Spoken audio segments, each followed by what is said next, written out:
If you're planning a Central European road trip itinerary, then this video is for you. We drove through Germany, Austria, the Czech Republic, and all over northern Italy in just 7 days, so stick around to find out more.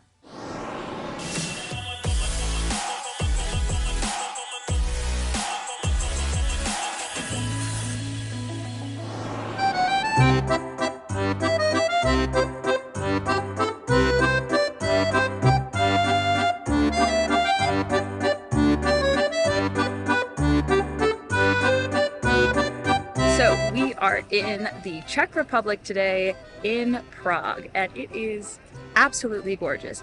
If you're looking at it thinking, this looks a lot like Disneyland, that's because it does. I'm pretty sure that there's some influence here and also in Poland as well that gave the inspiration for the Disneyland environment. But it's a very beautiful, kitschy kind of environment that I love to experience because there's just so much culture and richness and history to this place. Prague is the capital and the largest city in the Czech Republic with about 1.2 million inhabitants. $10 will get you about 234 Czech koruna, and to give you an idea about the cost, a black coffee in Prague will cost you about 30 to 50 koruna. So we are at a horror-themed bar right now. As you can see, it is all red. Tiffany can see my face. I got the Michael's Knife, and Marcus got the Nightmare, and we'll let you know how it tastes.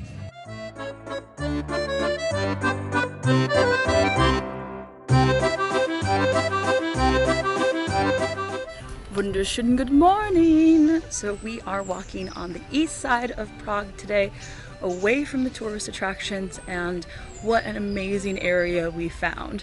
If you are like a Brooklyn girly or love to brunch and go to markets, this is definitely the neighborhood for you. I just can't pronounce it, so I'll be leaving some pins with the names of these locations down below.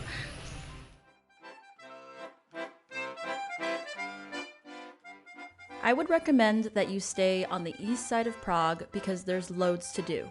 If you love walking like we do, you can easily walk everywhere, or you can take the tram system, which is very affordable. Public transportation is charged by time, and a 24-hour ticket is only 120 koruna, which is about 5 USD. The bar and food scene here is incredible, and I was pleasantly surprised about the range of foreign cuisines available here. If you're bringing euros, Great British pounds, or US dollars, your money will go far here, so enjoy.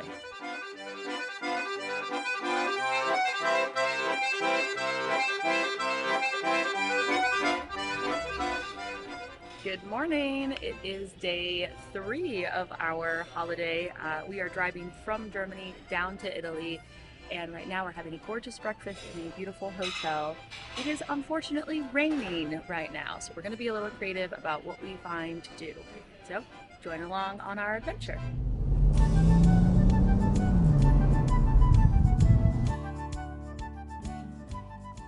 When you're planning a driving road trip through Europe, there are a few things you need to keep in mind.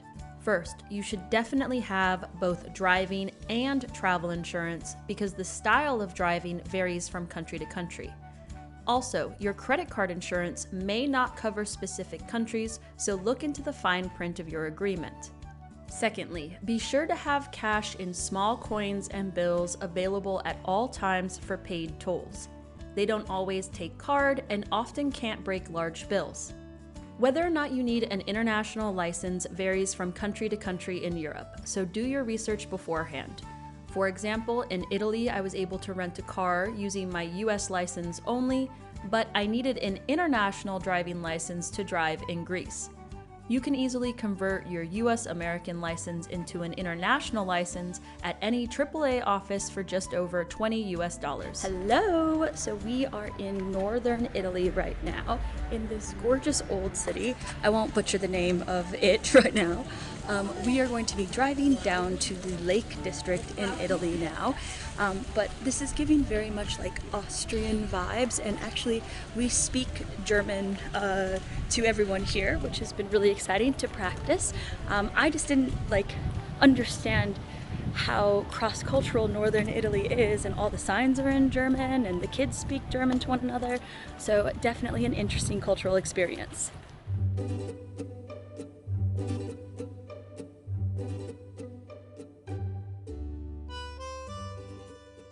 When budgeting for a road trip through Central Europe, there are a few ways to save money. Gas is most expensive in city centers, along expressways, and near airports. The cost of gas also varies between European countries, so do your research beforehand. The price of gas and the practicality of your rental will impact the efficiency of your trip overall. If you rent a large SUV that guzzles gas, then it'll be more expensive to drive and you'll struggle to park the car in the small, ancient streets of most European cities. We live in Germany, so we brought our own car that was on the larger side, so parking was sometimes an issue.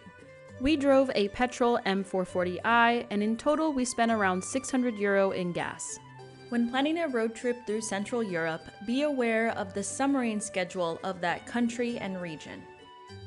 Europeans take their holidays based on the school schedule between July and August, which means more shops might be closed or accommodation will be more expensive.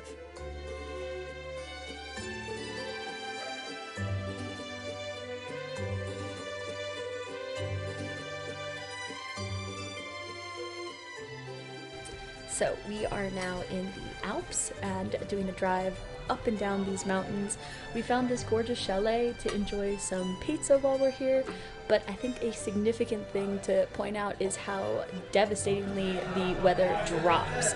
So on the lower mountain sides, it is like 20, 25 because we're having a storm right now.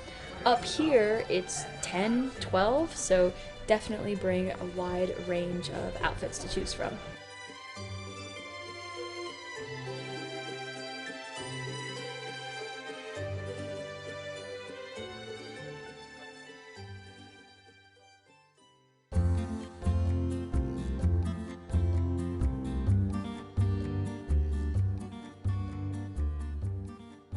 So if you are driving around Italy, I would personally recommend that you pay a little bit more for parking so you can have the peace of mind that your car will not be easily broken into.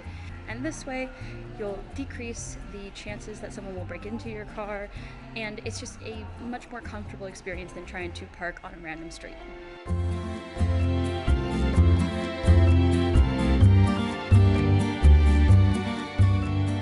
So we are currently on the east side of Verona, and this is very much like tourist focused. We are right next to the Romeo and Juliet balcony. Now we are going to head to the west side of the city across the river for a locals market that we found in a newspaper. If you don't want to be on the road 24/7, I would recommend choosing a well-connected city or launching point to do day trips from. After we drove from Germany to Italy, we used Bardolino as our launching point to do day trips all over the region. This saved us money in the long run because we were able to stay at a single hotel for several days and got a better deal.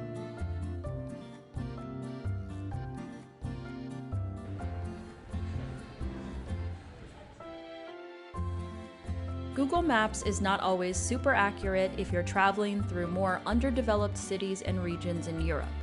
Despite this risk, I would still encourage you to download an offline version of your route onto your Google Maps app just in case you lose reception in the mountains and countryside. It never hurts to have a physical map with you as well if you choose to not purchase an EU SIM card.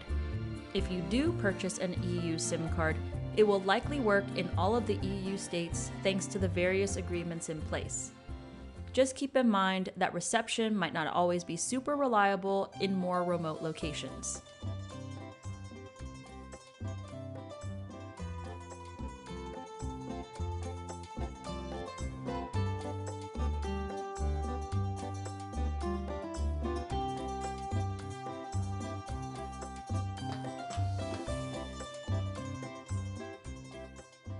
Good morning! So we are walking down this beautiful crevice to find a church that was built in a mountainside. So it's quite the trek down. Bring comfortable shoes, and I made the mistake of wearing straps and they won't let me into the church, but I can be around the church, which is what I'm really here to do. There are little shops and coffee places, it seems. We're looking across at it, and there's a bus that goes up and down, so if you need accommodations for that, it's here.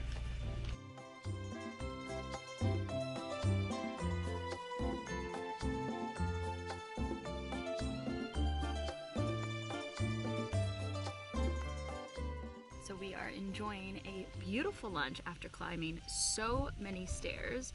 I will leave the restaurant name in the description, but check how beautiful everything is, and this is what we're going to feast on with that. Food is typically more affordable in Central Europe, and you can eat well for about €15 per meal all year round.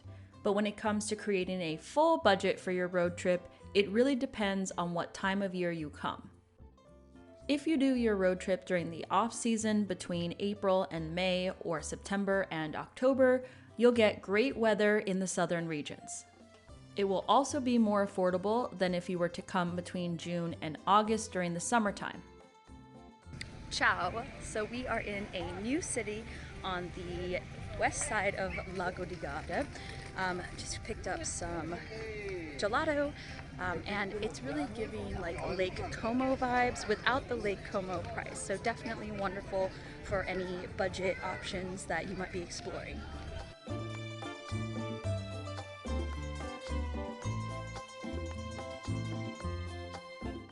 If you're staying in a city center, I would budget around €150 per night for a decent 3 to 4 star accommodation. If you're staying in smaller towns or in the countryside, I would expect to budget around €100 per night. Because these locations are so popular for both Europeans and foreigners, I would recommend that you book at least 3 to 4 months in advance. If you can believe it, Germans actually book 1 year in advance, so that gives you an idea of what you're up against. Hello Leute! So we are coming to you from Rottenburg ob der Tower, right? Nope, we are coming to you from Rottenburg ob der Tower. Rottenburg ob der Tower. Ob der Tower. And I have food poisoning. So I am truly and honestly suffering, but we're having a great time anyway. And let me show you a little bit about this city. It kind of feels like you were dropped in like a Witcher Game of Thrones scenario. So let me show you what everyone's up to today.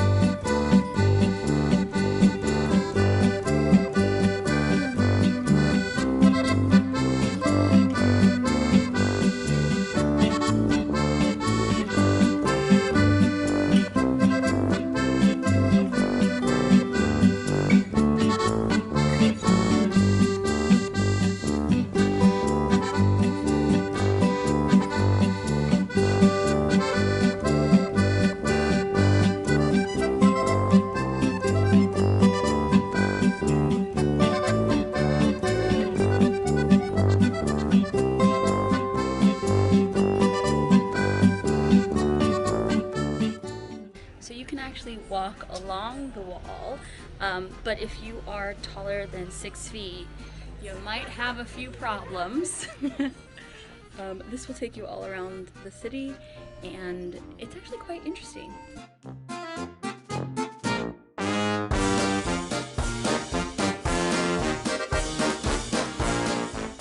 Being so tall?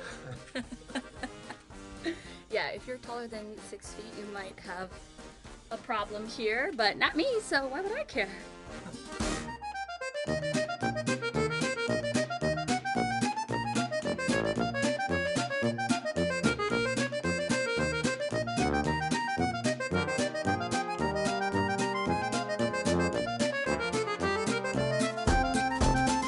Thanks for watching. If you liked that video, please give it a thumbs up and subscribe to my channel.